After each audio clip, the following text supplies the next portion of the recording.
pour cette dernière conférence février de l'année 2015. On va laisser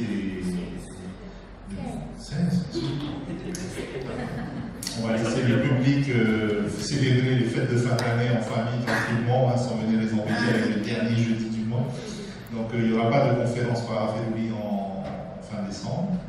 Et donc c'est notre dernière conférence de l'année. Rassurez-vous, on revient l'année prochaine avec un programme au moins aussi intéressant, je pense, que celui de cette année. On va y travailler avec Titawa, que je remercie au passage, parce que ça a été vraiment la cheville ouvrière de cette initiative. Et donc pour cette dernière conférence, on a voulu finir en beauté. On a invité Bruno Sora, qui en fait n'est pas là par hasard, puisqu'il est venu à la précédente conférence à Férouli, et il vous expliquera mieux que moi, je pense. Il a été interpellé par une question pendant le débat, puisque l'intérêt de ces conférences, c'est pas seulement le conférencier et le savoir qui vient nous exposer. À mon sens, c'est le débat qui suit. C'est ça qui m'intéresse réellement, parce qu'on a tous quelque chose à apporter, soit un questionnement, soit parfois des compléments d'information ou des contradictions. C'est ce qui fait l'intérêt de ces conférences. Voilà. Donc, sans plus tarder, je laisse la parole à Bruno, et donc ensuite, suite à son exposé, on entame la discussion, et puis c'est comme d'habitude, rapproché. Voilà. Marou Tavana Moitai. C'est ça mon micro, c'est le micro, hein? Ok. Je vais faire mon exposé en français, mais souffrez que je vous salue en tahitien et que je fasse peut-être une introduction générale de mon propos en tahitien. On est à Fa'a, hein? Yorana, Tato Pato, Teine Yahehe, et Marou, nous tout oire Fa'a, Atai, nous tout rato, tout titor, Amaya, Marou Tavana Moitai, et me o aroat I te ai hoi oire, hoi whare oire, hoi oire ere te hoi pūno no te tia I prau no te pape, no te wira, e wahi atua te rera no te atuput I te, no te opere, ia te pape I te wira no at I te ere toi tāta. Ano e tu ati prau no te pape I te wira I te mea na te rera mō maikai e whaatupu atua I te maramarama, I te ito e tuai, e te ora, I roto ia tātou. Maru whaa. Maru ato I te ho e taurerea iti, te roto nei tato te iahehe.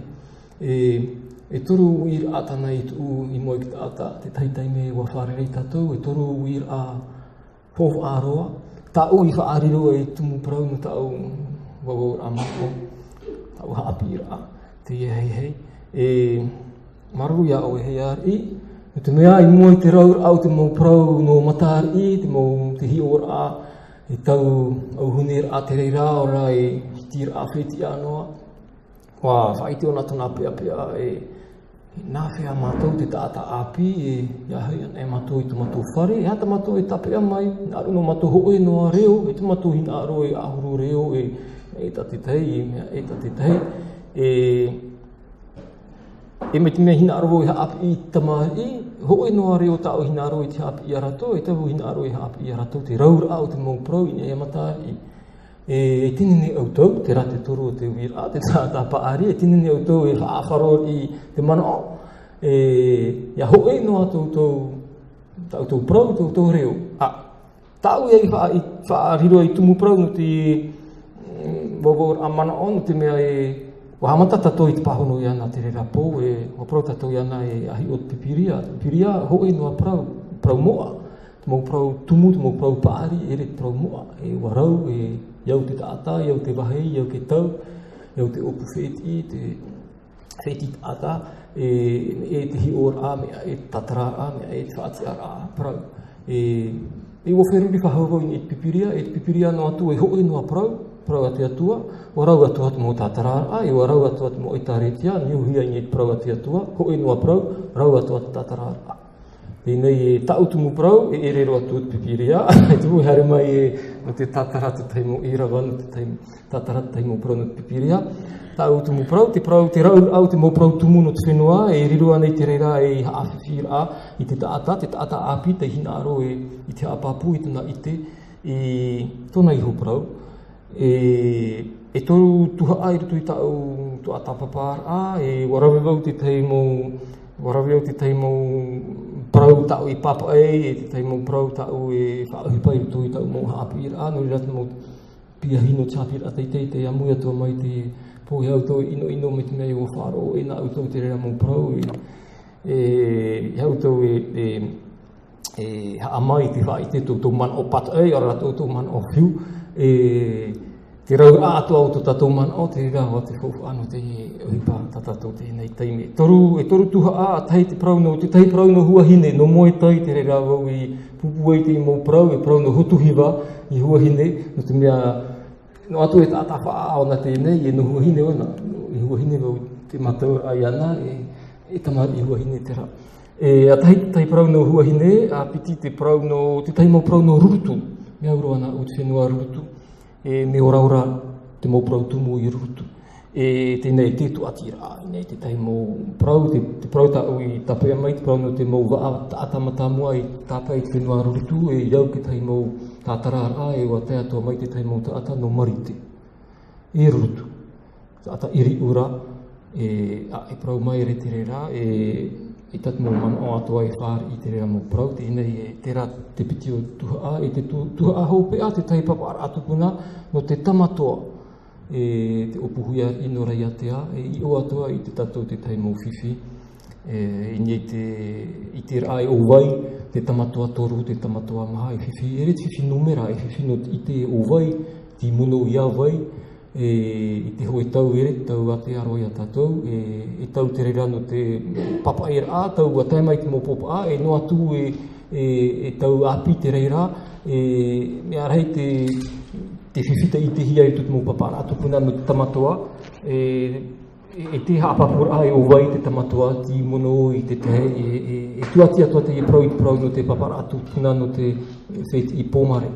Tērā, e toru wahei, toru hi o rā, e oiti au e whenua tahiti teie, a mai tūmea e te wera te taimo, I te taimo man o, e tautou I nei te whenua tahiti, a nene atua tātou e hari I reira. Voilà.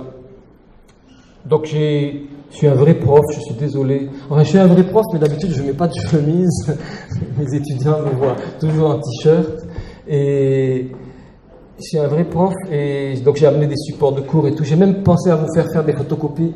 Merci Tawa pour ça, parce que moi je ne sais pas ce que c'est qu'un PowerPoint par contre, donc je suis un vrai prof archaïque, mais c'est pas grave, j'ai des supports de cours, des choses comme ça. Okay.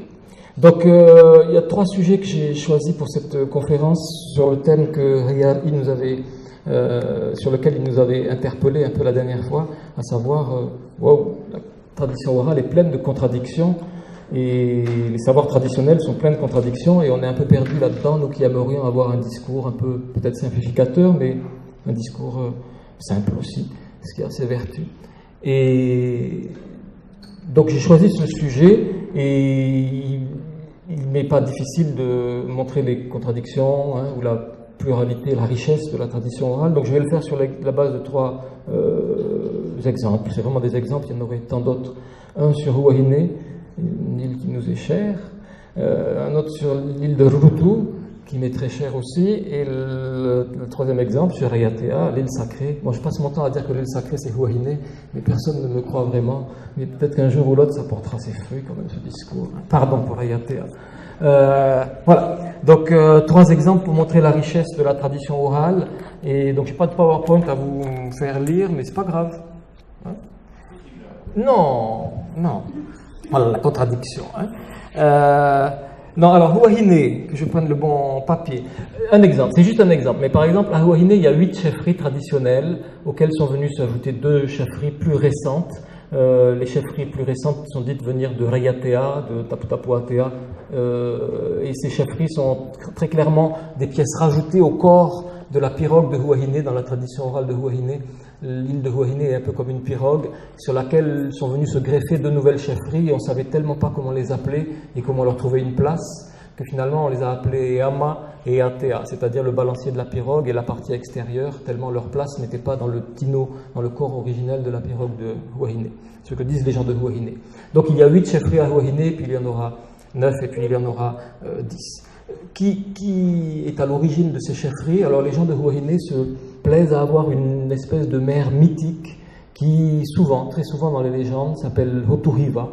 Hotuhiva, dont le nom pourrait vouloir dire qu'elle est la source de Hiva. Le terme Hiva n'est pas si simple que ça, mais c'est un peu des guerriers ou l'équipage d'une pirogue ou des chefs guerriers. Donc Hotuhiva serait un peu la mère des chefferies de Huahine, dans le sens où elle aurait enfanté très souvent dans les traditions 8 garçons, mais pas 9 et pas 10, là-dessus on est à peu près d'accord. Et les traditions de Huahine, parfois, on va le voir, font place aussi à une dame qui s'appelle la reine Maeva, et qui est aussi dite, voilà la contradiction, à l'origine des 8 chefferies de Huahine, puisqu'il y a des traditions dans lesquelles ce n'est pas Hotuhiva, mais c'est Maeva qui enfante les 8 fils, pères des familles traditionnelles de Huahine.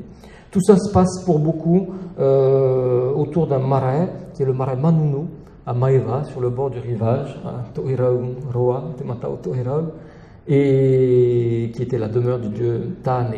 Et beaucoup de traditions font venir Hotuhiva de l'extérieur de Huahine, ce qui est très intéressant. Donc en clair, elle n'est pas forcément une autochtone de Huahine, elle vient de l'extérieur et elle échoue dans le rivage, sur le rivage de Maeva, à cet endroit où se trouve ce marais Manunu. Manunu, en raison de son... et Manunu Teretona, elle était fatiguée par son voyage en mer, et donc c'est pour ça que ce marais, selon les traditions justement, aurait été bâti pour elle et baptisé marais Manunu parce qu'elle était dans un état d'engourdissement en sortant de son tambour, ou alors dans d'autres traditions le marais existait déjà et il aurait été renommé en son honneur. Mais toujours est-il qu'elle est associée à un marais important, le plus imposant, je pense physiquement, des îles sous le vent, en termes de volume, un marais à double plateforme. Et donc voilà, le discours général, c'est sur la venue à la dérive de Hotuhiva à Huahine. Le plus vieux texte que j'ai trouvé là-dessus, c'est un texte dans le dictionnaire Davis, donc du missionnaire Davis 1851, qui nous dit d'où vient Hotuhiva, parce qu'elle arrive à Huahine, elle arrive d'où et qui est-elle?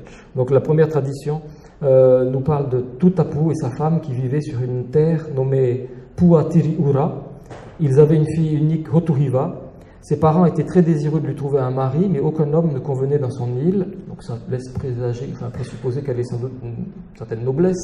Aucun homme n'était assez bien dans son île. Ils la placèrent donc dans un tambour qu'ils mirent en mer, la confiant à la protection du dieu Taane.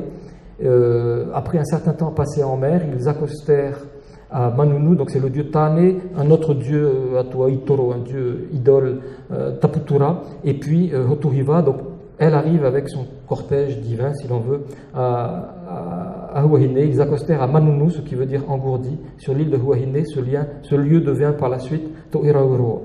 Taane devint le dieu tutélaire de Huahine.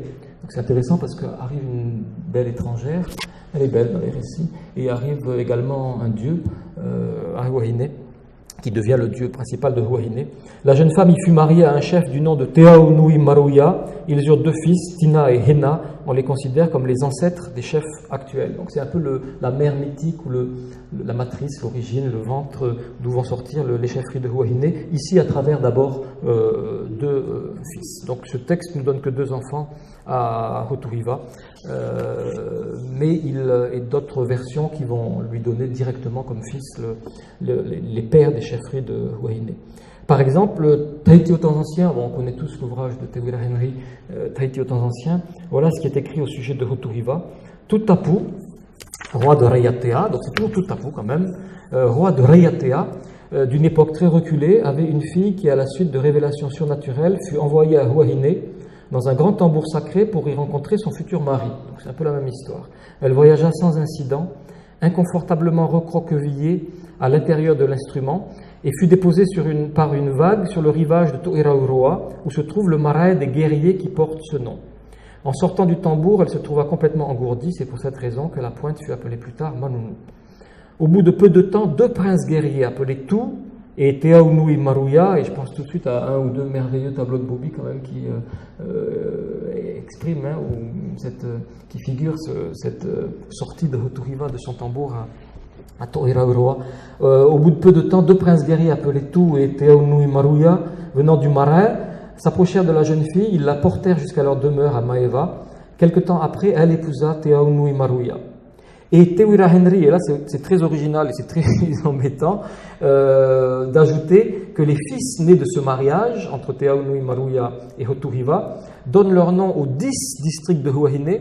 Donc là, on a un peu un coup de force dans Te Uira Henry, parce que l'ouvrage de Te Uira Henry est écrit au XIXe siècle par son grand-père, en fait, Orsmond, et elle donne comme enfant de Hotuhiva non pas 8, mais 10 fils, c'est-à-dire qu'elle inscrit sur le même rang les 2 fils rapportés, si l'on veut, les 2 éléments rapportés des chefferies de Huahine, elle les fait sortir du même ventre, donc elle les met sur un pied d'égalité avec les autres chefferies, c'est-à-dire Atuki, Aturuanu, Atitea, Umiru, Fareihi, Faretou, Tauraimua, Tauraimuri, Ama et Atea. Donc ça, c'est un récit très original dans le sens où voilà, l'idée qu'il y aurait 10 fils qui sortent du ventre de Hotuhiva, ça c'est original. Tradition de Maupiti. J'ai trouvé d'autres traditions, notamment, je pense, sous la plume de André Ropito. Il y a une tradition dans laquelle Hotuhiva, jusqu'à présent, on la faisait venir de Rayatea ou d'un endroit qui s'appelait Puatiriura, dont on ne savait pas exactement si c'était une terre, une île, un lieu dit. Voilà une version de Maupiti, sous la plume de André Ropito, dans un bulletin de la Société des études océaniennes de 1932. Qui est résumé ici. La femme Hotuhiva est née à Pua Itetiri Oura, à Maupiti. Donc elle vient de Maupiti. Elle a fait un voyage en mer pour aller à Matairea dans un tambour nommé Taimoana. Lorsqu'elle arrive à Matairea, l'endroit où elle accoste s'appelle Paoriye. Le roi Te Aunui Maruia, avec sa femme Hotu Aitu, donc là ça va être une histoire de conflit dynastique, conflit généalogique, parce qu'elle va être recueillie, très bien accueillie par un roi qui a déjà une femme. Donc lorsqu'elle arrive à Maeva, le roi Te Aunui Maruia avec sa femme Hotu Aitu, c'est la mère des dieux. On en a une qui va être Hotuhiva, la mère des guerriers, et la première femme quand même de ce chef s'appelle Hotu Aitu, qui était enceinte. Donc le roi Te Aunui Maruia vivait avec sa femme Hotu Aitu, qui était enceinte, et ce roi eut un songe que quelqu'un avait été apporté par la mer à Maeva. Ce soir-là, le roi ne put pas dormir. Le matin de bonne heure, il va à Paoriye, sur le rivage du côté de la haute mer. Il voit la femme Hotuhiva qui dort à l'ombre des feuilles de Puatea. Ça m'intéresse beaucoup d'ailleurs, le fait qu'elle dorme à l'ombre des feuilles de Puatea. Toujours pensé, on en a déjà parlé avec Paul, et je suis en train de travailler un peu là-dessus, sur le nom de Taputapuatea, qui pourrait, je ne suis pas le seul à l'avoir pensé, mais qui pourrait venir de Tepuapuatea. Bon, c'est un peu bizarre, mais pourquoi pas, après tout. Il y a ça aussi dans la tradition orale, que Taputapuatea, alors là, Paul pourra nous en parler, mais il y a beaucoup de contradictions et de versions, pourquoi Taputapuatea et Taputapuatea, mais ça pourrait être aussi Tepuapuatea, enfin, admettons. Bref, toujours est-il que Hotuhiva, ici, ne vient pas de Rayatea, elle vient de Maupiti, mais on sait que Maupiti était quand même un lieu aussi de consécration des îles sous le vent, donc c'est pas rien. Elle se repose à l'ombre des Puatea, et puis le roi la séduit, il la prend, il l'emporte dans l'intérieur de l'île, il donne l'ordre à la population de faire un marais pour cette femme. Quand le marais est fini, il la prend pour femme, il la met sur ce marais qu'il appelle Manunu.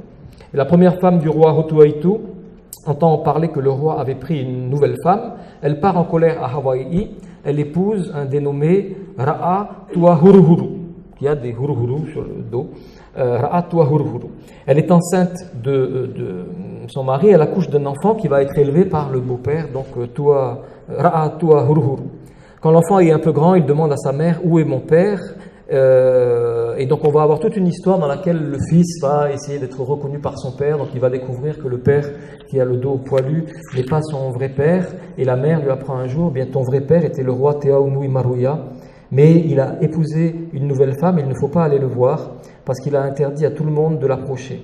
Il a même interdit que les chiens aboient, que les cochons grognent, que les coqs chantent, qu'une personne allume le feu, tout cela pour rendre puissants les nouveaux enfants du roi. Donc on voit la sacralité extrême de ce nouveau lit, de ce deuxième lit ici quand même, du lit cadet de Te Aunui Maruia.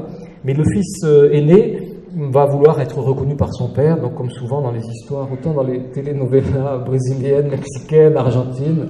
C'est terrible, ils sont toujours dans la filiation et qui est le père de l'enfant, et quand l'enfant est né on l'a caché en fait, mais c'est parce que c'est la femme de ménage et après on l'a fait adopter chez les bonnes sœurs. Et, bon, les Sud-Américains ils sont beaucoup dans la filiation et le secret de la naissance, mais bon chez les Tahitiens, puis c'est universel, ce désir de reconnaissance par le père. Donc le garçon retourne ou part à Huahine, j'y vais quand même. Et sa mère lui donne quelques renseignements. J'étais enceinte de toi au moment où il a eu un songe que quelqu'un avait été apporté par la mer. La femme qu'il est maintenant n'est pas sa vraie femme. Le fils part. Son nom est Atoupi qui va être le nom de la chefferie aînée, en général des chefferies de Huahine. Atoupi parce qu'il aurait crié sur le dos de son père, Rua Tetua Hurhuru. Il arrive à Maeva accompagné de quelques garçons de son âge. En marchant au bord de la mer, il s'amuse en chantant, etc. Le roi, entendant le bruit fait par les enfants, envoie des guerriers pour les tuer, mais Atoupi répond à ces guerriers: allez dire au roi qu'il vous faut d'abord tuer mes frères cadets, et ensuite il me tuera moi, son fils aîné, car je suis son aîné. Donc on lui demande: mais qui est ton père? Il dit: ben mon père, c'est toi le roi. Voilà. Et le roi lui dit: mais tu n'es pas mon fils. Atoupi répond: ma mère était enceinte quand tu as eu un songe que quelqu'un était apporté par la mer du côté de Maeva. Le lendemain, tu es allé à Paorié, tu as trouvé une femme couchée sous les feuilles de Puatea. Lorsque le roi entend cela, il prend le garçon, il le met sur ses genoux en pleurant, parce qu'il sait maintenant que ce garçon est son fils aîné. Le roi donne l'ordre à la population de préparer un grand repas pour son fils. Il lève toutes les interdictions qu'il avait ordonnées pour honorer les 8 enfants cadets, quelque part, qu'il avait eus avec sa nouvelle femme. Donc l'ordre est rétabli, la préséance est rétablie, l'enfant Matahiapo est reconnu. Lorsque les 8 enfants, je fais des fautes comme mes étudiants, lorsque les 8 enfants de la nouvelle femme apprennent cette nouvelle, là c'est intéressant le tournant de l'histoire, écoutez un peu. Lorsque les 8 enfants de la nouvelle femme apprennent cette nouvelle, ils s'en vont en colère et volent au ciel. C'est pour cela qu'on avait nommé Nahui Tarava, Yamere o Yahui o Matari, les 8 districts de Matairea. Donc ces enfants, c'est l'écho de la légende de Pipirima, où on a 2 enfants abandonnés qui s'envolent dans les cieux. Et ici, on a une tradition à Huahine qui bouscule un peu ou qui réunit plusieurs traditions, puisque les 8 enfants cadets non reconnus finalement, ou pas assez reconnus, vont s'en aller vers les cieux. Donc moi, je trouve cette version-là, bon, alors elle ne nous rassure pas complètement, elle est différente, mais elle est très intéressante. D'abord, elle restitue l'origine de Huturiva qui serait Maupiti. Ensuite, elle nous montre un conflit de légitimité autour de cette belle étrangère qui ici est est à la tête d'un groupe de 8 enfants, mais en fait il y aurait 9 chefferies de Huahine et non pas 8, puisqu'il y a d'abord une chefferie légitime ou plus légitime. Donc c'est très original. Donc voilà, parfois on en a 8, on en a 10, ici on en a 9. En conséquence, donc dans ce texte, les 8 fils issus de Te Aunui Maruya et Huturiva forment la branche cadette d'une lignée de chefs de Huahine dont il existerait une branche aînée identifiée à Atoupi. Mais l'idée à retenir, c'est que la chefferie n'apparaît pas à Huahine avec ce groupe de 8 frères, qu'il existe des chefs avant eux, et peut-être même une lignée aînée, donc dotée de davantage de mana et de légitimité.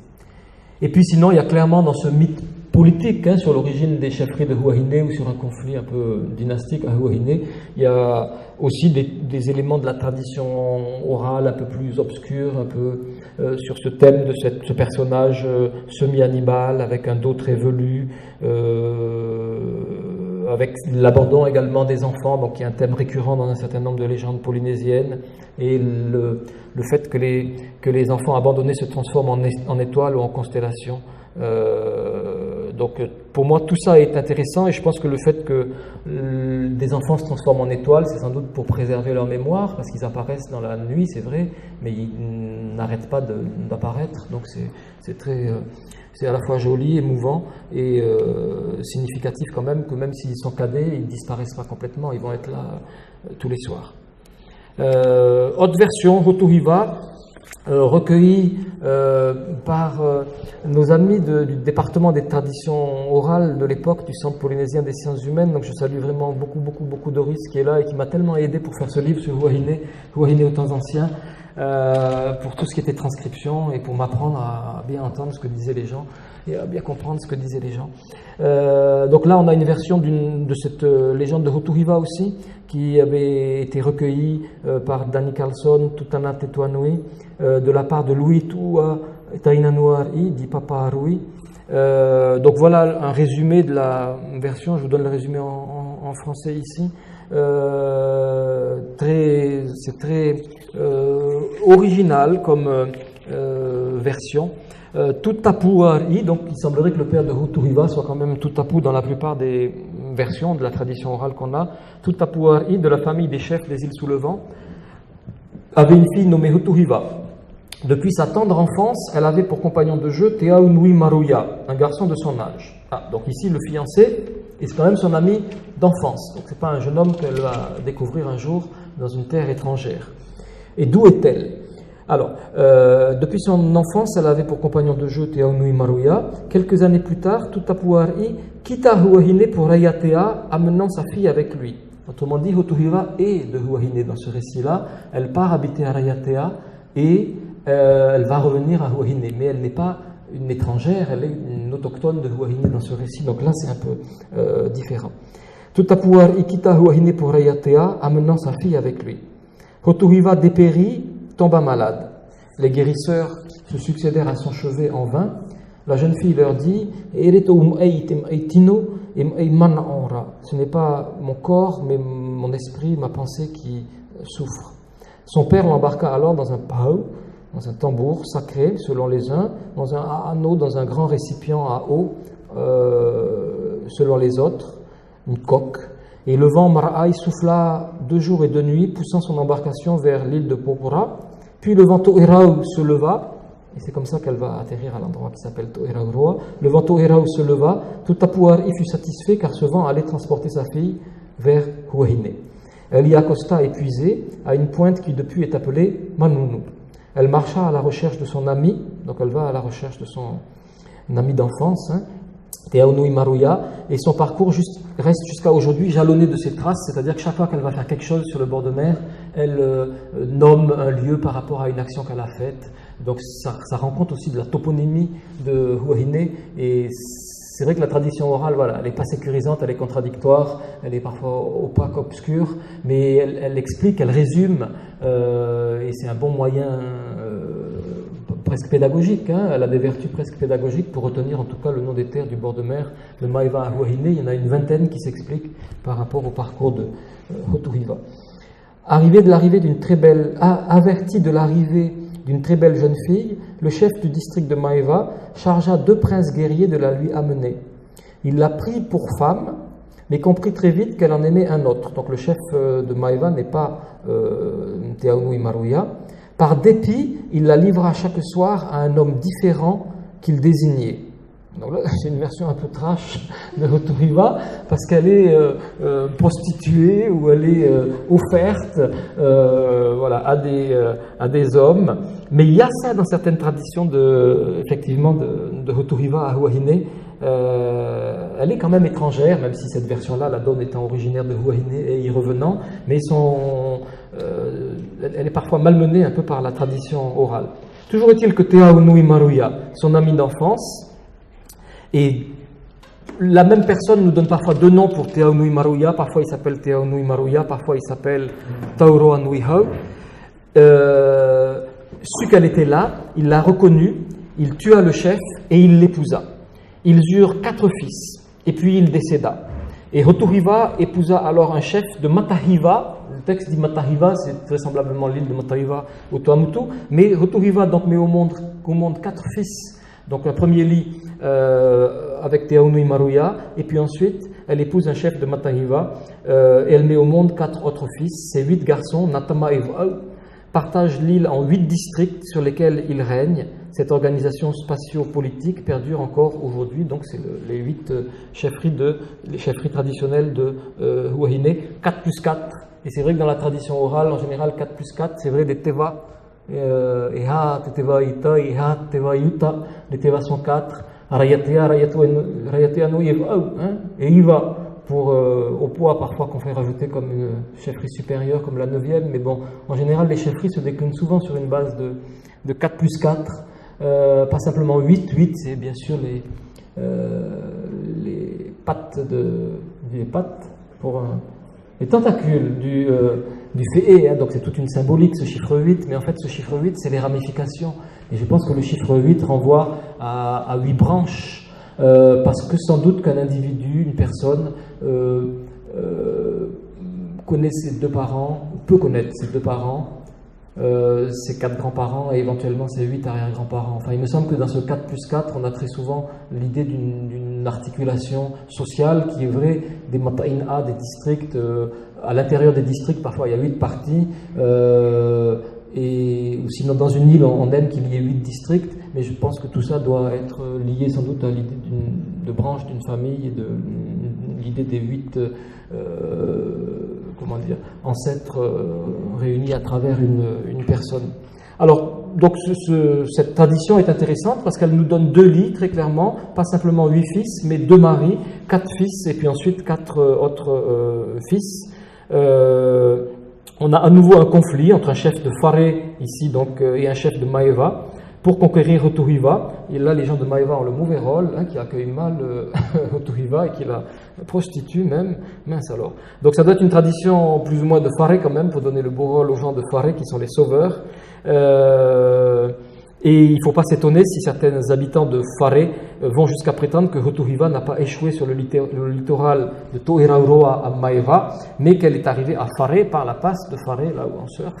Donc moi, des traditions de Hotuhiva, j'en ai 8, j'en ai 15, j'en ai 24.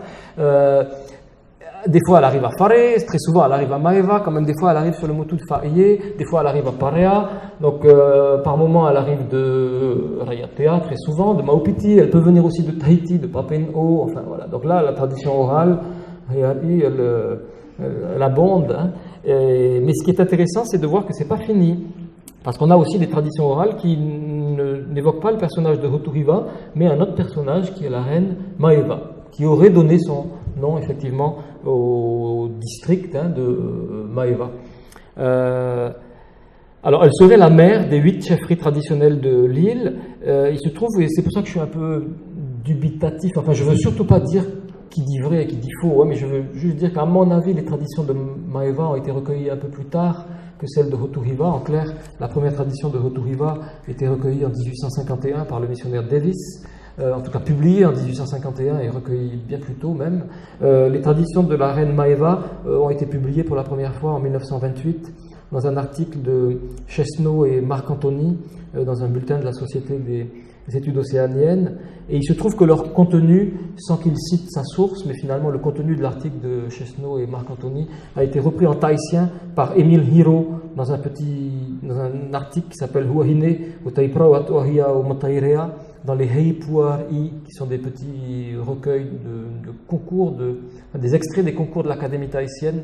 Et bref, donc on trouve ces informations de manière récurrente, mais c'est pas parce qu'une personne emprunte à une autre personne que nécessairement le fait qu'il soit 2 ou 3 à dire la même chose renforce la vérité de cette chose-là. Je ne veux surtout pas dire que c'est pas vrai, il n'y a pas de vérité là-dedans. Mais c'est vrai que ces traditions sont plus tardives et que Marc Antony, qui publie ces traditions, était marié à une dame, Anui Atupi Am'ay, qui précisément est de la famille Atupi, et donc ce sont des traditions qui vont être très favorables à la branche aînée de la famille des chefferies de Huahine, Atupi, qui est dite ici correspondre à peu près au village de Maeva, où Pascal Marc-Antony était chef. Enfin bref, donc il y a sans doute des considérations personnelles, politiques et très XXe siècle qui font que les traditions de la reine Maeva renforcent la légitimité de Pascal Marc-Antony et de son épouse dans le village même de Maeva. Donc on retrouve un peu la même trame, et 8 chefferies à Huahine. Mais la mère fondatrice ici n'est donc pas Hotuhiva venue dans un tambour, mais c'est une originaire, une autochtone véritablement de Huahine. Donc pour résumer le texte de Marc-Antony et Chesneau, d'une première union avec un dénommé Tuaroa Nuihau, cette reine Maeva aurait eu 4 fils nommés Horoha'a, Maruahitu, Matatoerau et Tiriarai. Donc les noms ne sont pas les mêmes, ne sont pas exactement les noms des chefferies de Huahine, mais sont les noms de chefs qui sont à la tête de ces chefferies.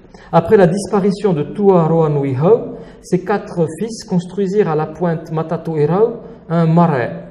Comme le veuvage pesait à Maeva et qu'elle en était lasse, le marais s'appela Manunu, fatigue. Donc là, c'est pas du tout on dirait que le nom du marais pouvait difficilement être effacé, le marais aussi, mais par contre, on a trouvé une autre explication, une explication assez bizarre quand même, parce que Manunu, ça renvoie clairement la fatigue d'un voyage. Mais ici, bon, c'est la fatigue du veuvage de cette reine Maeva.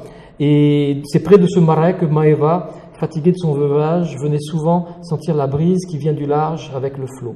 Un jour, elle y trouva un pau, donc il a quand même fallu réintroduire le tambour dans la tradition. Un jour, elle y trouva un pau, un tambour, et un homme venu à la dérive. Donc là, c'est un homme qui est dans le tambour. Cet homme était Terohiti, chef guerrier venant de Matahiva, une île des Tuamotu. Maeva s'éprit de cet homme, s'unit à lui. Elle en eut 4 garçons, Pir Atea, Pir Uri, en fait c'est Pir Atea et Pir Uri, Teruate Matai et Teruate Ino. Voilà.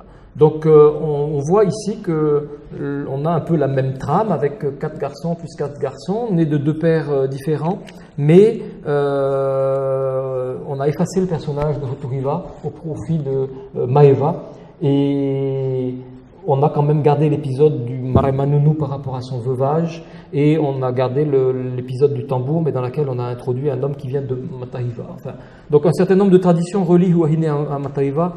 Notre ami John Mairey, on a eu l'occasion d'en discuter souvent avec lui, parce qu'il y a un courant marin qui porte de Huahine à Matahiva, donc il y a sans doute dû avoir une alliance entre les gens de Matahiva et les gens de Huahine, et qui nourrissent ces traditions.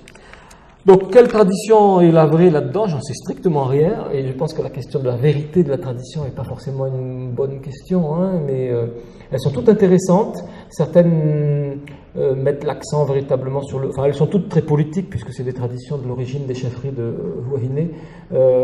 Certaines brodent sur d'autres thèmes, hein, comme le père mythique Arayatea, les enfants non reconnus qui deviennent étoiles, etc. Il me semble quand même que les traditions de Hoturiva me paraissent très anciennes, parce qu'elle arrive dans l'île, non seulement avec un ordre politique nouveau, parce qu'en fait cette histoire de tambour, un tambour, les battements d'un tambour identifient un hari. Et donc, voilà, selon tel ou tel battement de tambour, on savait quel hari s'approchait. Et donc je crois qu'arriver dans un tambour, ça veut dire introduire un nouvel ordre politique. Et d'ailleurs, elle n'introduit pas simplement un nouvel ordre politique, elle introduit aussi un marais et un dieu, puisqu'on la voit voyager avec le dieu Tan. Et donc, il me semble que les traditions de Hoturiva sont très très anciennes, mais les traditions de Maeva sont très à la mode aujourd'hui à Huahine, parce que notamment les tenants de la tradition orale sont très attachés, enfin ceux du moment, sont très attachés aux traditions de la reine Maeva, et ça fait un peu concurrence. Enfin, moi, quand je suis arrivé à Huahine il y a fort longtemps, on parlait beaucoup de on parlait beaucoup de Hoturiva, et aujourd'hui je trouve qu'on parle beaucoup plus de la reine Maeva. Mais voilà, donc là il n'y a pas d'accord sur le nom de la mère mythique des chefferies de Huahine. Mais c'est quand même intéressant de voir que tout ce monde-là sort d'un ventre finalement, à travers 2 lits, donc 4 plus 4. Et c'est une manière d'ancrer dans la nature, en fait. Finalement, si ces fils sortent d'un ventre, d'abord ça les met sur un pied d'égalité, plus ou moins, encore qu'il y a un lit aîné et un lit cadet. Mais c'est vrai que c'est une manière de naturaliser les chefferies, de ne pas les contester, de ne pas dire qu'elles sont d'origine récente. Elles ont toujours été là, elles sont naturellement là. Depuis l'origine, voilà, elles sont là. Donc c'est joli cette histoire finalement de cette île où les chefferies sortent du ventre d'une mère mythique. Très clairement, les 2 chefferies, Ama et Atea, sont venues se rajouter au corps des 8 chefferies de Huahine. Donc voilà pour un exemple tiré de la tradition orale de Huahine, qui montre toute la richesse, hein, et toute la beauté aussi. C'est émouvant quand même, hein, c'est beau. Hein, c'est bien de ne pas enseigner les mathématiques ou les trucs comme ça.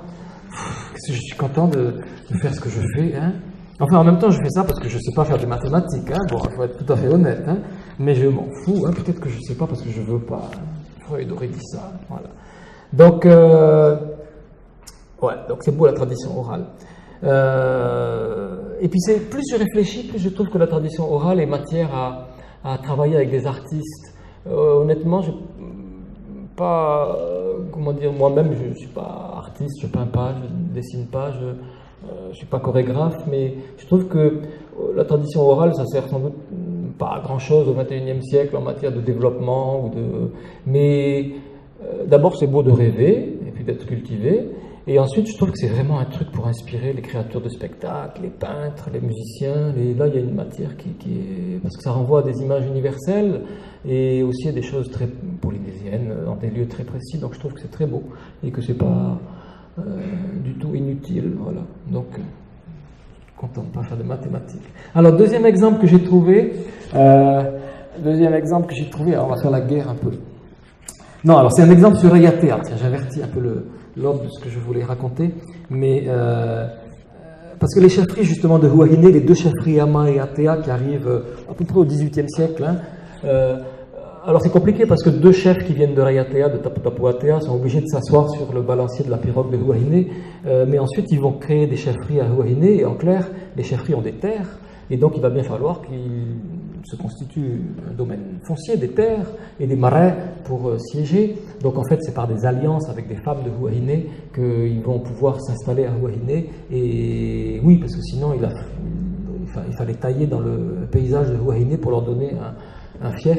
Donc bref, ils ne sont pas complètement étrangers, ils se marient avec des femmes de Huahine, et c'est comme ça que des terres qui appartenaient aux femmes vont ensuite prendre l'appellation Ama ou Atea du nom de la chefferie du père, et c'est comme ça que Ama et Atea vont se doter de terres, alors qu'a priori ces chefferies n'avaient pas de terre à Huahine. Mais bon, il se passe vraiment quelque chose avec la sacralité de Rayatea à une certaine époque de l'histoire, même si Huahine est l'île sacrée, on est d'accord là-dessus.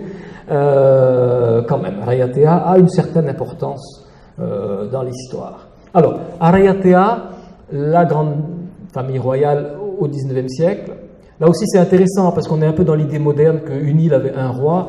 Oh, à Tahiti, il y avait des dizaines de haris, il a fallu attendre bien tard pour qu'il y ait un roi. À Rayatea aussi, il n'y a pas que les Tamatoa à Rayatea, évidemment, il y a beaucoup de chefferies à Rayatea, et il faut attendre à peu près 1818 pour que Tamatoa dit le Grand, parce qu'il était très grand, Tamatoa dit le Grand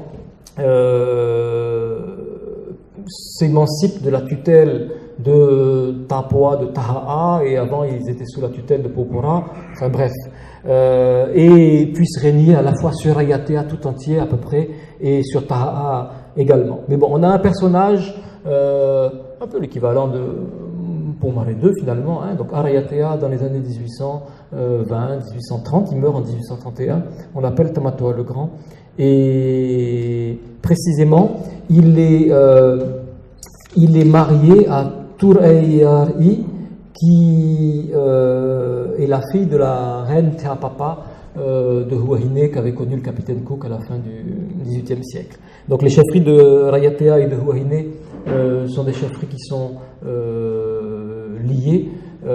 C'est pourquoi d'ailleurs le dernier roi de Rayatea sera un Tamari Huahine, puisque ça doit être Tamatoa Tautu, qui doit être Tamatoa 6, je pense, et qui est clairement quelqu'un de Tefarei à Huahine. Bon, bref, alors, la royauté de Rayatea en 1820-1830, non contestée, et même royauté de Rayatea et de Taha'a, c'est autour du personnage de Tamatoa le Grand. Et dans l'ouvrage Tahiti aux temps anciens, ce Tamatoa le Grand porte le numéro 4, on l'appelle Tamatoa 4.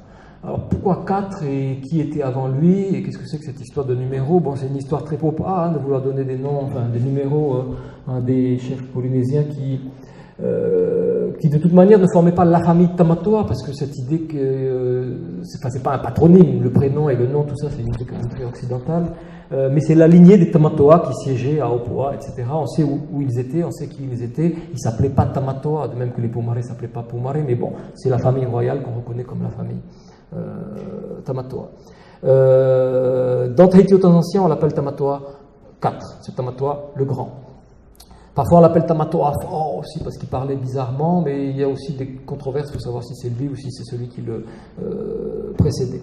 Toujours est-il qu'on sait qui il est, on sait qu'il meurt en 1831, on ne sait pas qui lui succède. On est en 1831, on est en plein siècle de l'écriture, il y a des missionnaires, il y a des Popas, il y a des Tahitiens qui savent écrire, il y a... personne n'est d'accord pour savoir. Donc là, c'est même pas la tradition orale, c'est l'histoire. On ne sait pas qui est roi de Rayatea entre 1831 et à peu près 1857, jusqu'à sa mort. Voilà. Est-ce que c'est le frère de ce Tamatoa-là? Est-ce que c'est son fils? Logiquement, c'est son fils, parce qu'il a un fils. Mais ce fils, on l'appelle Tamatoa le Boiteux. C'est déjà pas super gentil, enfin c'est très réducteur, même s'il était boiteux, mais bon, Tamatoa le Boiteux. Et surtout, si vous prenez Tahiti aux temps anciens, on ne lui donne pas de numéro. En clair, on a un Tamatoa dit 4, qui est le grand-père, donc qui est le Tamatoa le grand. Enfin, je dis le grand-père, justement, parce que on a ensuite un Tamatoa 5, et là, on a des textes qui racontent le couronnement, parce qu'il y a une couronne à l'occidental et tout ça. Je crois que c'est en 1860, parce qu'il me semble que le Tamatoa énigme meurt en 1857, mais il se passe 3 ans de PAPA entre les branches justement de la famille Tamatoa pour savoir qui va succéder, parce que c'est pas forcément la même branche qui va, enfin c'est pas forcément le fils qui va succéder à son père, et donc il me semble qu'il est en 1860, je crois qu'a lieu le couronnement de Tamatoa 5. Et si je dis pas de bêtises, si je ne dis pas de bêtises, ce Tamatoa 5 est le fils de la reine Pomare 4. Non, de la reine Pomare 4, je pense.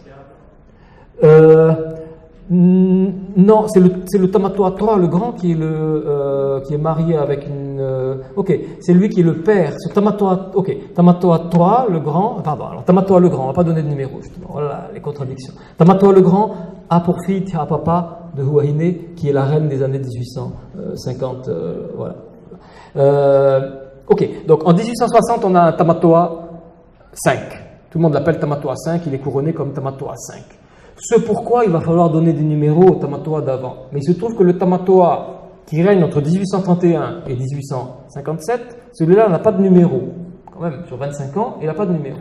Alors, qui est-il et pourquoi est-ce qu'on ne lui a pas donné un numéro dans l'histoire? En clair, si vous prenez Tahiti aux temps anciens, on fait directement passer de Tamatoa le Grand qui meurt en 1831 à, puisqu'il s'appelle Tamatoa 4, celui-là, on crée une parenthèse pour faire disparaître le Tamatoa des années 1830, 40, 50, et pour avoir un peu l'illusion qu'on est passé directement de Tamatoa le Grand, qu'on appelle Tamatoa 4, à Tamatoa 5, qui était en fait j'essaie de réfléchir si c'est son petit-fils ou son arrière-petit-fils, mais c'était vraiment pas une filiation très très directe. Ces Tamatoa, je vous disais, il y a une branche de Rayatea, il y a plusieurs branches à Rayatea, il y a les Tamatoa, il y a les Tahitoe, il y a les Peupeo, enfin il y a plusieurs branches de la famille Tamatoa à Rayatea, et c'est toute une histoire. Mais il y a aussi une branche de Huahine, et puis il y a aussi tout simplement la branche Pomare, parce que les Pomare sont des Tamatoa. Voilà. Donc la reine Pomare, la reine Pomare 4 des années 1800, elle règne pendant 50 ans, hein, donc des années 1827 jusqu'à 1877, la reine Pomare 4 est la fille d'une dame qui s'appelle Terito Iterei, Teremouemoué, laquelle est la fille de Tamatoa le Grand. Autrement dit, la reine Pomare 4 est la petite fille de ce Tamatoa le Grand. Et la reine Pomare 4 a des ambitions pour placer ses enfants sur le trône de chacune des îles sous le vent.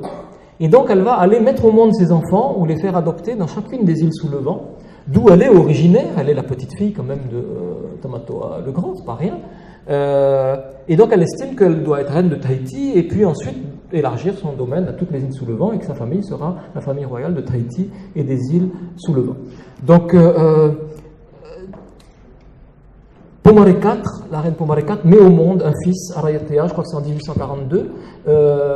Elle le nomme Tamatoa et elle le fait adopter à Rayatea. Et cet enfant, il est destiné, elle l'espère, à un moment de l'histoire, à devenir effectivement le roi de Rayatea. Je crois que c'est lui qui devient roi de Rayatea en 1860. C'est effectivement le fils de la reine Pomare 4. Autrement dit, c'est l'arrière-petit-fils de Tamatoa le Grand. Donc on ne passe pas directement de Tamatoa le Grand à son arrière-petit-fils, mais l'ouvrage de Tahiti aux temps anciens, qui est un ouvrage qui est écrit au XIXe siècle par les généalogistes officiels, etc., de la famille Pomare, très proche de la famille Pomare, nous crée un peu l'illusion du passage directement du pouvoir, du flambeau, entre Tamatoa le Grand, qui meurt en 1831, et qui s'appelle donc du coup Tamatoa 4, et Tamatoa 5, alors que c'était un peu un coup de force des Pomare que d'arriver à placer un de leurs enfants sur le trône de Rayatea.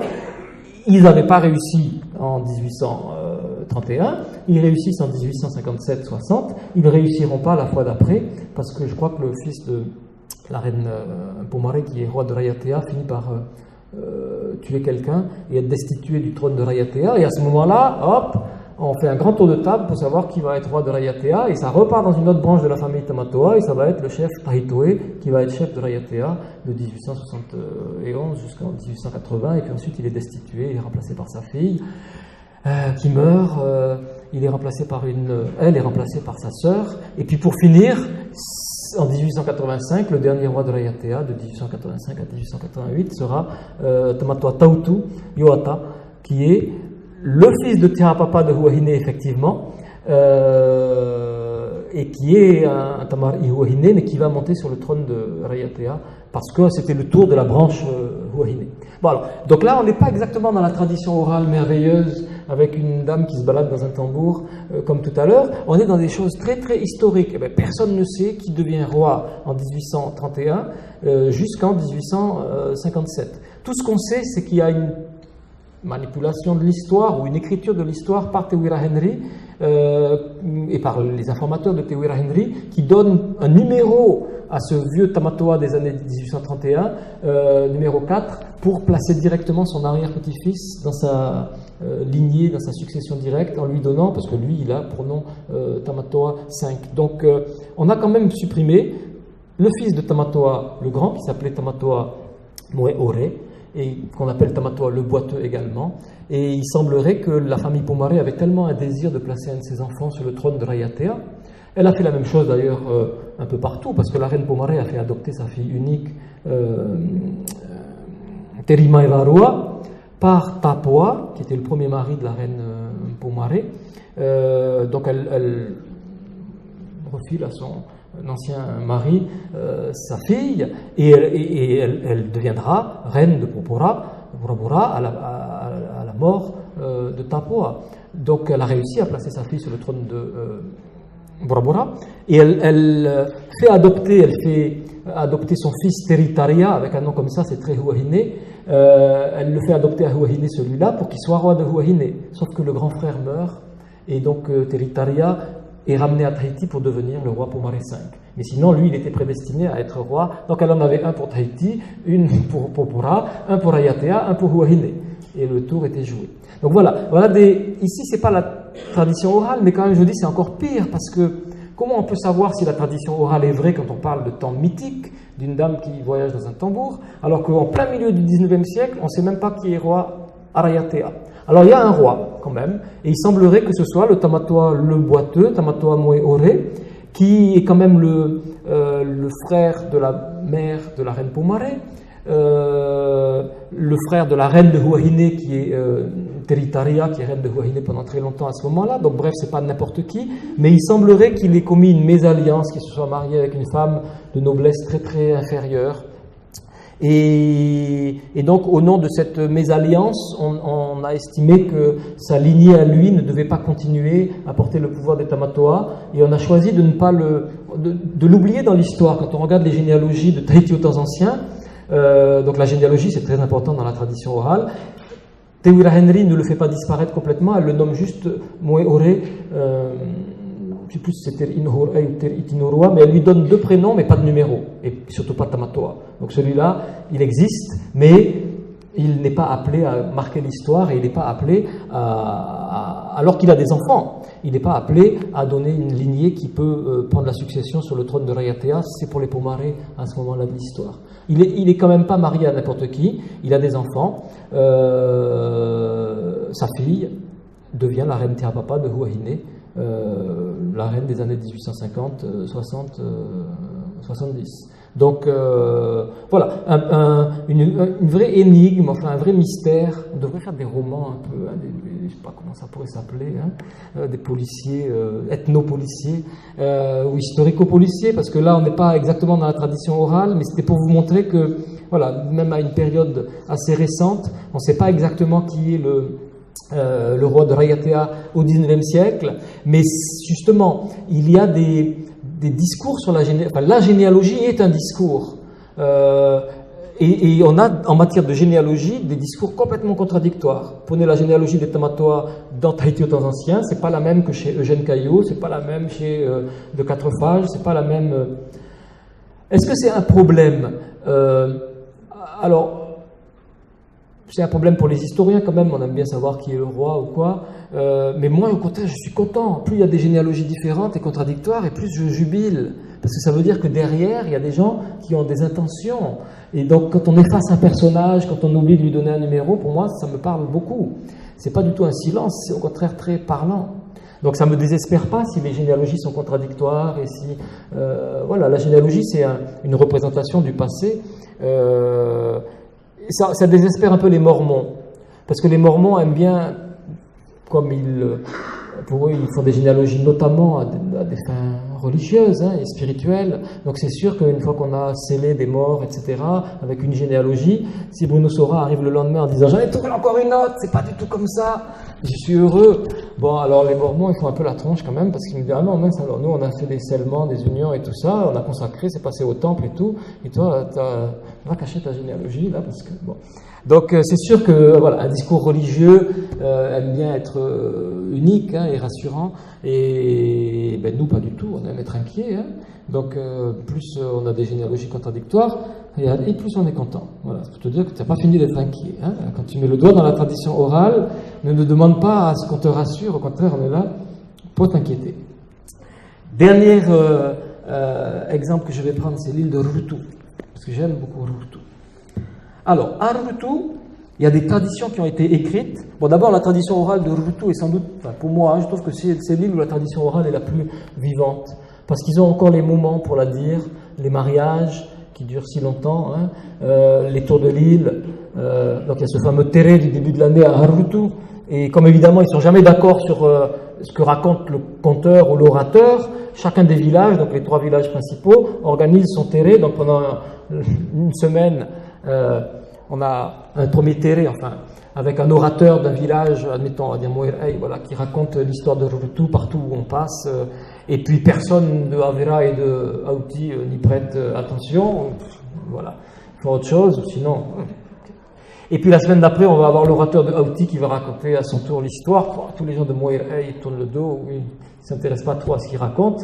Et puis pareil pour Avera la semaine d'après, et puis tout va bien, on est à Rurutu, et l'année a bien commencé, voilà, dans la diversité de la tradition orale. Mais toujours est-il qu'ils ont des moments pour dire la tradition orale, et je trouve que c'est vraiment une île où la tradition orale est loin de s'éteindre. En plus, elle a été portée beaucoup à l'écrit, parce que l'île de Rurutu a eu beaucoup d'écrivains qui ont écrit au XIXe siècle. C'est une île très protestante, et les protestants aiment lire et écrire.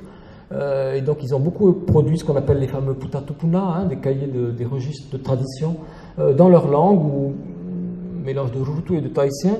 Mais toujours est-il qu'ils en ont produit beaucoup. En général, ce sont des diacres ou des pasteurs ou des chefs, ou des tohitu d'ailleurs, des tohitu à Rurutu, des juges de district, des hommes de l'écriture, de la parole. Ils ont consigné ces traditions. Et les traditions de Rurutu ont commencé à être publiées aussi à la fin du XXe siècle par des gens de Rurutu. Je pense à Daniel Teroatea, qui est mort maintenant, paix à son âme. Daniel Teroatea qui avait publié à compte d'auteur un ouvrage qui s'appelait Teva Atamatamua, je crois, il tapait Itfinua Rurutu. Les premières pirogues portant des habitants qui sont arrivés dans l'île de Rurutu. Un putatupuna, on peut dire, de Rurutu, publié vers 1995, qu'il vendait dans le coffre de sa voiture. Moi, je sais qu'un jour, j'ai croisé sa voiture, je l'ai arrêté. Et j'ai acheté le bouquin dans le coffre de sa voiture. Bon, et j'allais dire, c'était pas prestigieux, c'était pas chez Gallimard. Alors justement, juste une petite parenthèse, mais précisément chez Gallimard apparu un putatupuna de Rurutu qui s'appelle Eteroa, parce que Eteroa serait l'ancien nom de Rurutu. En fait, c'est sans doute Hitiroa ou Itiroa, mais bon, passons. Et apparu un ouvrage qui s'appelle Eteroa, et qui est un putatupuna de Rurutu, avec un vrai problème, que ce putatupuna est identifié comme le putatupuna de la famille royale de Rurutu du XIXe siècle, qui est la famille Teuruari, alors que quand vous lisez le putatupuna, c'est complètement anti-Teuruari. C'est le putatupuna des ennemis des Teuruari. Donc il y a un vrai problème d'identification de ce que c'est que cet ouvrage. L'auteur officiellement est Michel Brun, qui n'est pas l'auteur mais qui est le traducteur, etc. Mais il y a un vrai problème avec cet ouvrage parce que vraiment c'est pas du tout l'ouvrage de la famille royale de Rurutu, puisque cet ouvrage raconte que la famille Teuruari, on y reviendra, sont des imposteurs. Donc c'est vraiment pas quand même leur ouvrage à eux. Donc il y a cet ouvrage qui est apparu aussi. Il y a Paré Walker, Aria Walker, qui a écrit un ouvrage aussi sur Rurutu et qui a écrit des textes dans les Heipuari de l'Académie tahitienne. Donc, des traditions sur Rurutu, sur les pirogues qui sont arrivées à Rurutu, on en a beaucoup. En général, ces traditions s'accordent autour de la venue de trois corps de voyageurs qui seraient arrivés à Rurutu. La première migration aurait été des gens qu'on appelle les Oropa'a, parce qu'ils seraient venus de Oropa'a, de Avia Paea, donc ce sont des gens sans doute de Tahiti, Oropa'a, qui seraient devenus ensuite les Ati-Pa'a, c'est-à-dire le lignage de la famille Pa'a, reconnu comme le lignage de la famille Pa'a. Donc premièrement des Oropa'a devenus Ati-Pa'a. Deuxièmement seraient arrivés donc des Ati-A'iri. Alors là-dessus, Pareil Walker a toute une histoire pour raconter qu'ils étaient A'iri, ils étaient vraiment affreux, ils avaient des mœurs affreuses, et donc c'est pour ça qu'on les appelle A'iri. Je ne sais pas. Toujours est-il qu'il y a dans la tradition orale de Rurutu des Ati-Pa'a, des Ati-A'iri. Et ensuite, arrivèrent à Rurutu, donc là je lis le texte de Daniel Teroatea. Alors, un troisième groupe d'hommes, ce sont des gens à la peau rouge. Ta'ata iri ura, à la peau rouge. Mauta'ata iri ura, rouru roroa, tino a'ano ni'a, paututu et puei.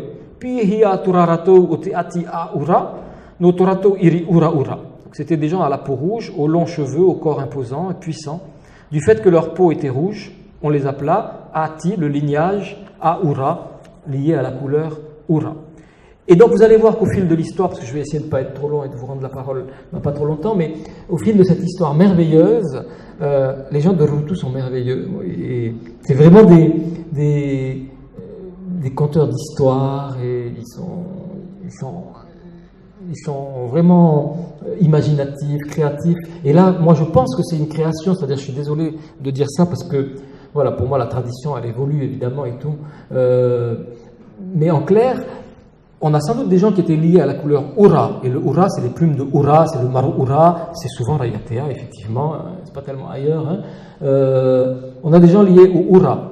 Mais arrivé à Rurutu, ça va devenir des Ta'ata Iri Ura, et vous allez voir qu'après, ces gens à la peau rouge vont devenir des peaux rouges amérindiens, des peaux rouges, des peaux rouges comme dans les films de peau rouge. Donc là, il y a une imagination très Rurutu, mais je suis très irrespectueux de dire ça parce que les gens de Rurutu croient dur comme fer, pour un certain nombre d'entre eux, que effectivement leurs ancêtres seraient arrivés d'Amérique du Sud et qu'ils étaient des peaux rouges. Bon, moi, là où je doute un peu, c'est que pas de peau rouge en Amérique du Sud, ni en Amérique du Nord. Les peaux rouges, c'est pas des tatouages, c'est des peintures de guerre. Enfin bref, c'est dans l'imaginaire des peaux. Ah, qu'il y a des peaux rouges. Mais les Amérindiens ne sont pas du tout rouges. Mais bon, bref, donc on va voir. Toujours est-il qu'à Rurutu, on a des traditions d'une pirogue de gens Oropa'a, Ati-Pa'a, des Ati-A'iri, et puis on a des peaux rouges. Et les textes en parlent d'ailleurs avec un mot très Popa'a, Inca. C'est pas très Rurutu ça. Te ite ama ite ati a ura ite reo o te ati a iri, i reira toratou whaitir ai te oa o toratou whenua no reira ratou, o ia hui no marite a patoa, no roto mai te puputa ata initi a marite a patoa, Inca. Wa prau hia he ata, e riri te rutu iau tau. Wa prau hia te e whea, e nun a aravihi i te tere nā te moana, i toratou ratou. Voilà. Donc, le fait, c'est vrai que ce mot Inca apparaisse dans des récits autochtones du 19e siècle ou 20e siècle, et bien sûr nous prête à suspicion par rapport à la tradition orale. Comment cette tradition orale s'est mise à bifurquer pour qu'on passe de la couleur Ura de Rayatea, du Maru Ura, vers des hommes peau rouge? Qu'est-ce qui s'est passé? Donc, avant d'en venir à ma proposition d'explication, on a beaucoup de récits donc, de la vie de ces trois peuples à Rurutu qui collaborent, qui coexistent tant bien que mal, puisqu'il y en avait quand même qui étaient là avant les autres, et puis il y en a qui arrivent donc un peu plus tard.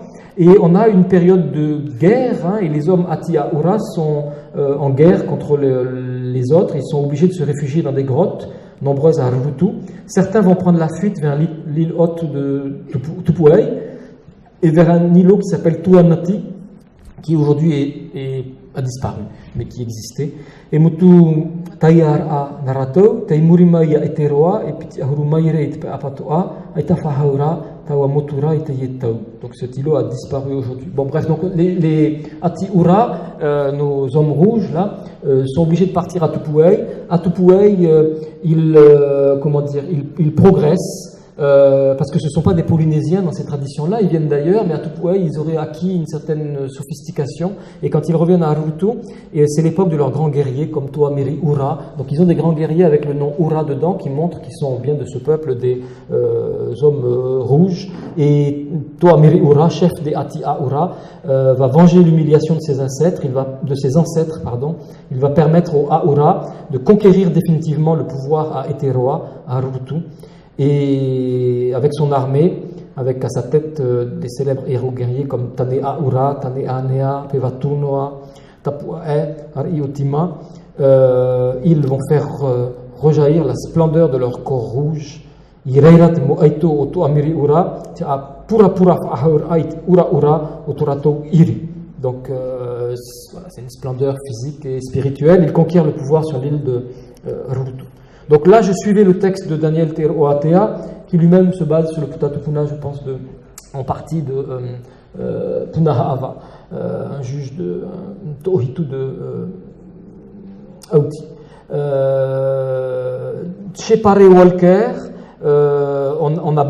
Pare Walker, c'est une conteuse. Je ne sais pas si certains d'entre vous connaissent Pare Walker, mais c'est un monument de drôlerie, d'intelligence et de liberté aussi. Et donc elle a écrit l'histoire de ces trois peuples qui seraient arrivés à Harurutu, et bon, elle raconte vraiment des trucs marrants, hein. Des fois dans son bouquin, à la fin on les appelle les Airi parce qu'ils avaient des mœurs dégueulasses, c'était des lesbiens. Alors, je sais à peu près ce que sont les lesbiennes, enfin j'imagine, mais les lesbiens, je ne sais pas trop ce que c'est, mais bon, dans son texte, voilà, ce sont des lesbiens, donc j'adore, j'aurais bien les mettre sur le bateau pour voir. Tant qu'à faire, quoi. Pour faire, hein, je ne sais pas, hein, pour les accompagner au moins spirituellement, on va dire. Allez. Mais bon, bref, donc on a une boîte de sardines, ils sont tassés comme une boîte de sardines, comme dans une boîte de sardines, ce sont des lesbiens et tout. Donc ça devient de la littérature avec Pare Walker, mais c'est super. Et si la tradition orale peut être drôle et pleine d'histoires un peu, audacieuses comme ça, moi je suis fan, hein. Ok. Ensuite, on a les écrits du pasteur Teri Manapoetai, qui est l'auteur de nombreux Putatupuna de Harurutu. Donc lui, on va avoir non pas 3, mais 4 vagues de gens qui arrivent à Harurutu. Mais c'est beaucoup chez lui qu'on va avoir l'idée des Incas. En clair, les écrits du pasteur Teri Manapoetai, c'est les années 1950, 1960. Il est mort, je crois, en 1986, je crois, le soir du Pau Matriti, le culte du Nouvel An.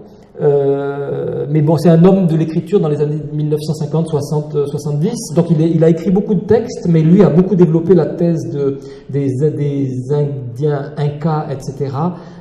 Mais parfois, on a 4 populations chez lui. On a un premier peuple qui viendrait de Hawaii, donc sans doute Hawaii Irayatea. Et puis ensuite, on a les Atipa, les Ati-Airi et les Ati-Aura.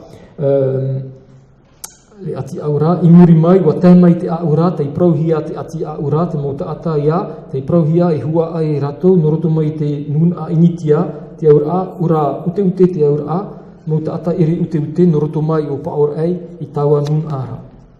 Ensuite, on a les écrits de Nootun Manate, par exemple, donc des Putatupuna de Harurutu. Il y en a plein à la bibliothèque de l'université. C'est pas des trucs sacrés, hein. En clair, il y avait à Harurutu dans les années 1960 un monsieur un Américain qui s'appelait Martin Brunor et qui a convaincu les gens de Harurutu que leur Putatupuna serait mieux préservé dans un musée en Amérique avec de la clim. C'est très américain, hein.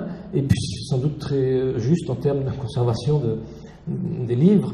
Et donc, les gens de Harurutu, dans les années 1960, ont recopié leur Putatupuna pour eux, et ils ont donné les originaux à Martin Brunor, et les originaux sont à Salem, dans le Massachusetts. Mais il y a des microfilms qui existent, et la bibliothèque de l'université ici les a. Donc, vous pouvez très facilement aller regarder les Putatupuna de Harurutu dans les microfilms de la bibliothèque de l'université. C'est pas du tout secret, hein.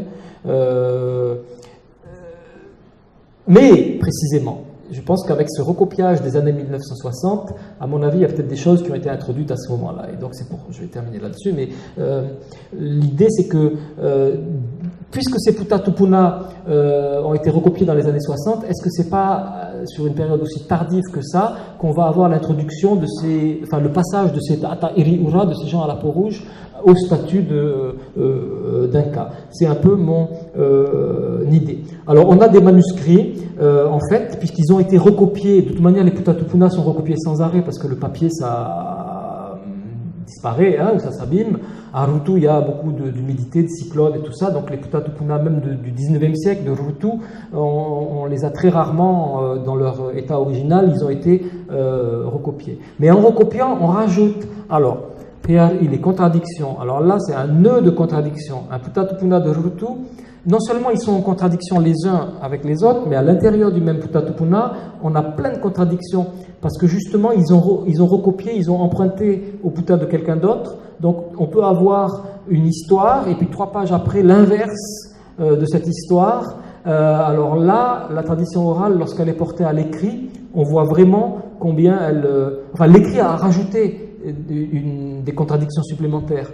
Parce qu'à la rigueur, un orateur, il ne tient pas de discours, il n'y a qu'un philosophe, ou les Ricardo.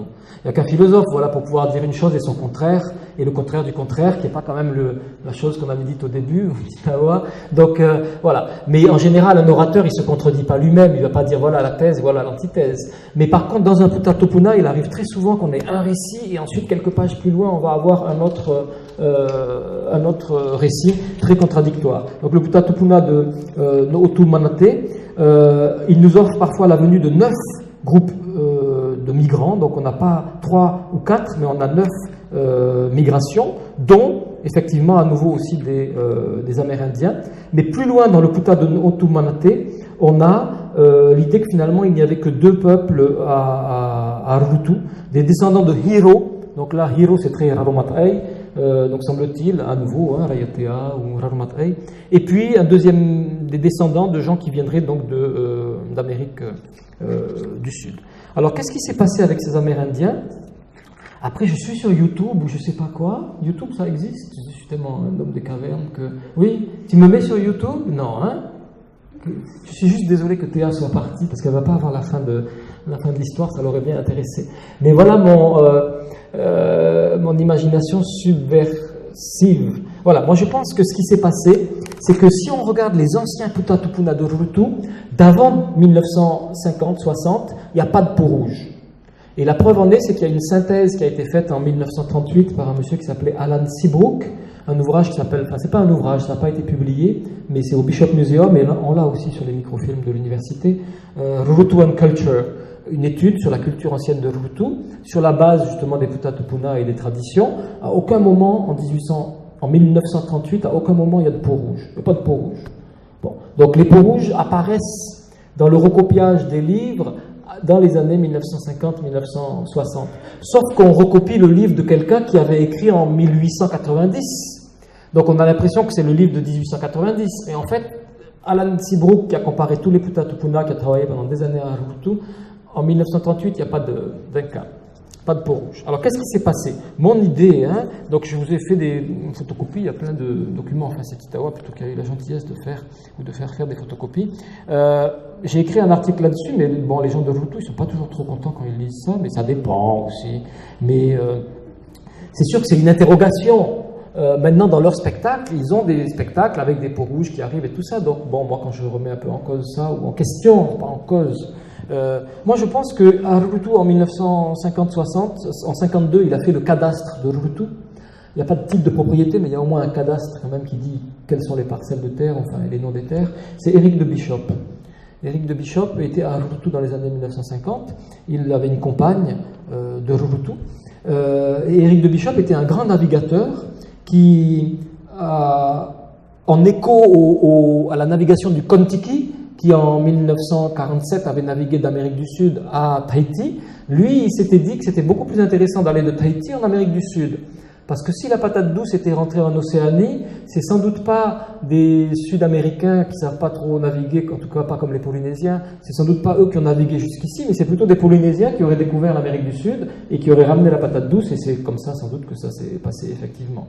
Parce que si ça avait été des Mexicains, ils auraient amené du maïs, pas de la patate douce. Donc voilà, les Polynésiens sont allés en Amérique du Sud et sont revenus une fois. Ils n'ont pas fait ça tous les jours non plus, hein, c'est pas la porte à côté, mais ça a eu lieu au moins une fois, peut-être plusieurs fois.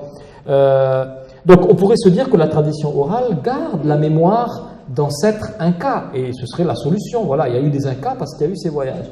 Mais en fait, les Putatupuna du 19e siècle et d'avant 1950 ne parlent jamais d'Incas. Donc moi je pense que Éric de Bishop était un navigateur. Il était bien sûr très lié avec Torre Heyerdahl, etc. Et il a lui-même entrepris en 1956 une traversée sur le Tahiti Nui, entre Tahiti et le Chili. Finalement, le bateau s'est brisé un peu avant d'arriver au Chili, mais quand même, ils ont presque relié les côtes du Chili.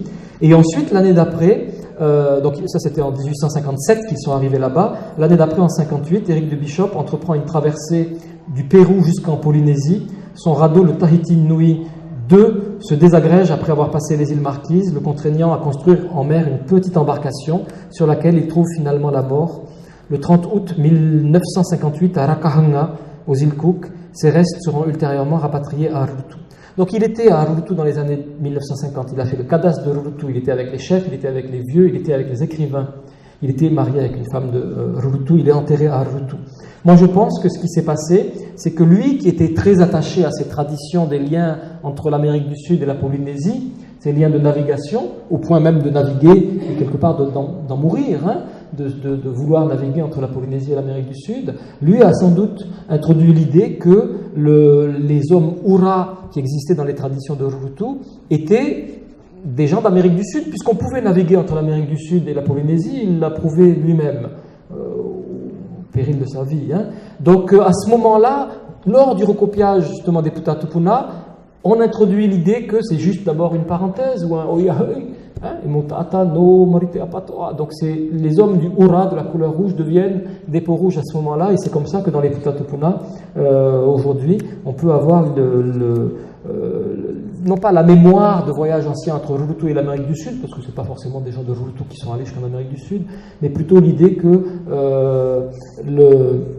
les hommes liés à la couleur Hura seraient des peaux rouges, et à mon avis c'est une idée très populaire quand même, mais qui a pénétré la tradition orale de Rurutu à un certain moment de l'histoire, qui est les années 1950, dans ce contexte de présence physique, émotionnelle de Éric de Bishop à Rurutu, qui avait montré qu'on pouvait très bien aller chez les peaux rouges.